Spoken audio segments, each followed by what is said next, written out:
मित्रों, जब हम पिछली बार चर्चा कर रहे थे तो हमने बताया कि ग्रंथों में बुध ग्रह का रंग हरा बताया गया और यह हरा कहना क्या इंगित करता है, इस पर भी हम चर्चा कर रहे थे।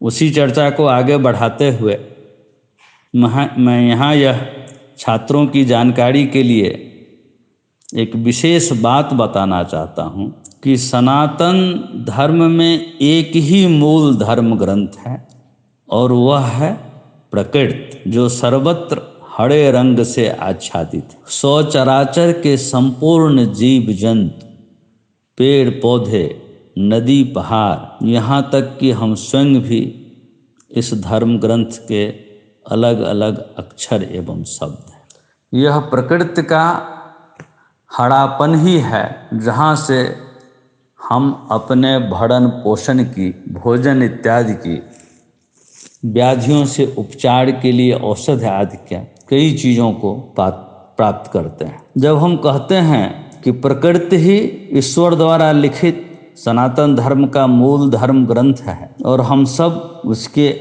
अक्षर स्वरूप हैं, तो इसका व्यापक अर्थ होता है। कारण कि हमारे वेद, अरण्यक, उपनिषद, पुराण आदि सब इसी धर्म ग्रंथ के भाष्य या टीका मात्र है। सारा धर्म ग्रंथ, सारी साधना, सब कुछ प्रकृति के अध्ययन और प्रकृति के निकटस्थ होने का ही प्रयास मात्र है। और ब्रह्म द्वारा या ईश्वर द्वारा रचित यह पुस्तक या धर्म ग्रंथ, जिसे मैंने प्रकृति कहा है, वही मात्र शाश्वत, नित्य तथा सनातन है। और इसीलिए हमने अपने धर्म का नाम सनातन धर्म रखा है। और एक तरह से देखें तो इसमें स्वामित्व बुद्ध अर्थात विवेक को ही प्राप्त है। और इस सनातन धर्म में हम यह भी पाते हैं कि प्रकृति के रूप में आत्मा की विविध लीला क्षण क्षण प्रकट होती रहती है। वेद ने स्वयं इस तथ्य को स्वीकारा है, इसे मैं नहीं कहता हूँ। वेद की ऋचा कहती है कि अंति संतं न जहयात, अंति संतं न पश्यति, देवस्य पश्य काव्यं नो ममार न जीर्यति। ईश्वर के इस सुंदर रचना को देखो, यह न मरता है न पुराना होता है, सदैव सजीव और तरुण रहता है। इसीलिए बुध ग्रह को कुमार कहते हैं और यह जीवन के तरुणाई को प्रकट करता है। दूसरी बात यह भी है कि हमारा धर्म यह भी बताता है, सनातन धर्म, कि मृत्यु ही अंतिम सत्य नहीं है। संत ऋषि ऐसा नहीं माने हैं, हमारे वेद ने ऐसा नहीं कहा है। क्योंकि कहता है कि ईश्वर के काव्य अर्थात रचना को देखो, अर्थात इस प्रकृति को देखो, जो न कभी मरती है न जीर्ण पुरानी ही होती है, पुनः पुनः जीवंत हो उठती है।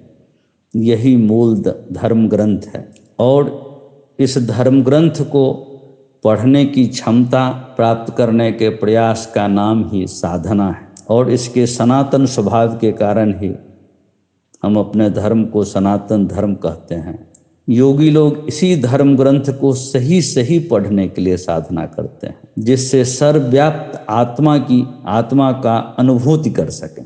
और केवल बुध ग्रह ही इस धर्म ग्रंथ को ठीक से पढ़ने की क्षमता प्रदान करता है। इस कारण से भी बुध सौर मंडल का एक विशेष ग्रह है।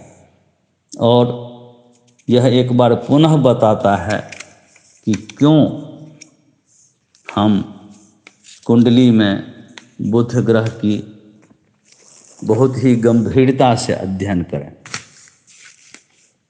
क्योंकि बुध ग्रह ही हमें जातक के मनुष्यत्व के गुणों से भरे होने का ज्ञान प्रदान करता है। प्रकृति या ईश्वर के वह कितना निकटस्थ है, कितना समीपस्थ है, यह बुध की स्थिति से ही पता चलता है। प्रायः बुध ग्रह का ज्योतिषी लोग कुंडली का अध्ययन करते समय अवहेलना करते हैं, लेकिन यह सही नहीं है। बुध ग्रह का बहुत ही सूक्ष्मतापूर्वक अध्ययन आवश्यक है।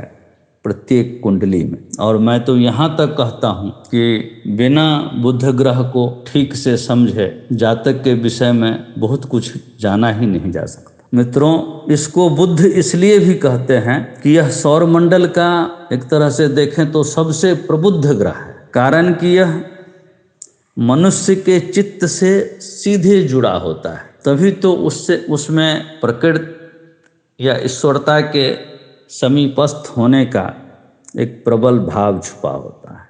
तो हम कह सकते हैं कि बुध से यह तात्पर्य निकलता है कि वह व्यक्ति जिसे प्रकृति के तमाम गुण, उसके उद्भव एवं लय का संपूर्ण बोध होता है। इन सब चीज़ों को समझने की, इसका बोध प्राप्त करने की क्षमता हमें बुध ग्रह ही प्रदान करता है। चंद्र पुत्र होने के कारण यह मन का पुत्र है, अर्थात यह मन का मन है। दूसरे शब्दों में हम कह सकते हैं कि यह अंतर मन है हमारा। चंद्र वास्तव में सक्रिय मन का ग्रह है, परंतु बुध उससे एक कदम आगे उस अंतर मन का ग्रह है जो विचारों से प्रभावित नहीं रहता, बल्कि विचारों को नैतिकता के स्तर पर झकझोरता रहता है। हमारा अंतर मन जो हर बार जब भी हम कोई काम करते हैं उसमें सही गलत के लिए सजग होने के लिए प्रकट होता है,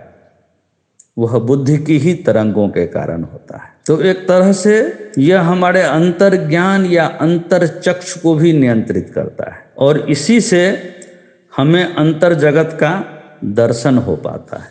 चंद्र द्वारा नियंत्रित मन तो हमें भुलावे में रखकर हमारे भटकने का कारण भी बन जाता, परंतु शुद्ध एवं सबल बुद्धि के रहने पर हमारा विवेक जो कि या अंतर मन जो कि बुद्धि से नियंत्रित होता है, हमें भुलावे में पड़ने और भटकाव से बचाता रहता है। किसी भी मनुष्य के लिए सबसे खतरनाक स्थिति तब होती है जब वह किसी भुलावे में जीता है, एक भटकाव में रहता है। मन ही मन एक कल्पना जगत का निर्माण कर उसमें विभोर रहता है, आनंद मग्न रहता है। यह स्थिति तब आती है जब जन्मपत्री में बुध कमजोर होता है। साधना मार्ग में भी इसका बहुत महत्व है। जब जब हम अंतर यात्रा की बात करते हैं साधना मार्ग में, तो वह मन के स्थिर करने की बात होती है, और मन को मारने की बात भी आप कह सकते हैं, लेकिन तात्पर्य जो उसका वास्तविक अर्थों में यही होता है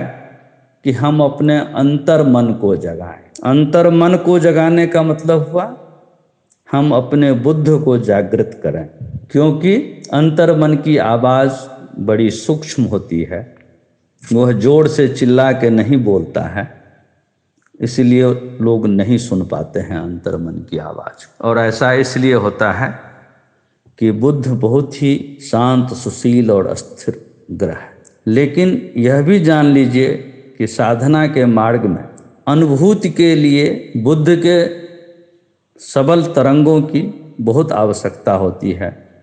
बिना प्रखर बुद्धि के हम साधना मार्ग में जो अनुभूतियां हैं उसका अनुभव नहीं कर पाते हैं। चेतन जगत में भी, व्यवहारिक जगत में भी अगर हम नित्य प्रति अपने अंतर मन की बात सुने तो हम कई गलतियां करने से बच जाते हैं, क्योंकि अंतर मन की आवाज़ अर्थात बुद्धि की आवाज़ विष्णु की आवाज़। हम पीछे कह चुके हैं कि बुध हमारे ज्योतिष ग्रंथों में भगवान विष्णु के रूप में देखा गया है, और विष्णु सहस्र नाम का पाठ का, नित्य पाठ का यही महत्व है कि वह हमें ईश्वर के, प्रकृति के, विष्णु के समीपस्थ लाता है, जिसके कारण हम में अंतर मन की, अंतर जगत की आवाज़ सुनने की क्षमता बढ़ती है, अंतर जगत को देखने की क्षमता बढ़ती है, और जो मिथ्याभिमान है, जो मिथ्या लालसा है, इन सब चीज़ों से मुक्ति भी मिलती है। यह सब विवेक के जागृत होने के कारण होता है। तुलसीदास जी ने कहा है कि बिनु सत्संग विवेक न होई, राम कृपा बिनु सुलभ न सोई। तो ईश्वर की कृपा से ही विवेक जागृत होता है, वही सत्संग है। इसलिए विष्णु सहस्रनाम का नित्य पाठ हर मनुष्य को करना चाहिए। यह बहुत ही लाभप्रद रहता है। साथियों, आज यहीं विराम देता हूँ। अगले चर्चा में हम पुनः बुध ग्रह से जुड़े कई रोचक तथ्यों पर चर्चा करेंगे। धन्यवाद।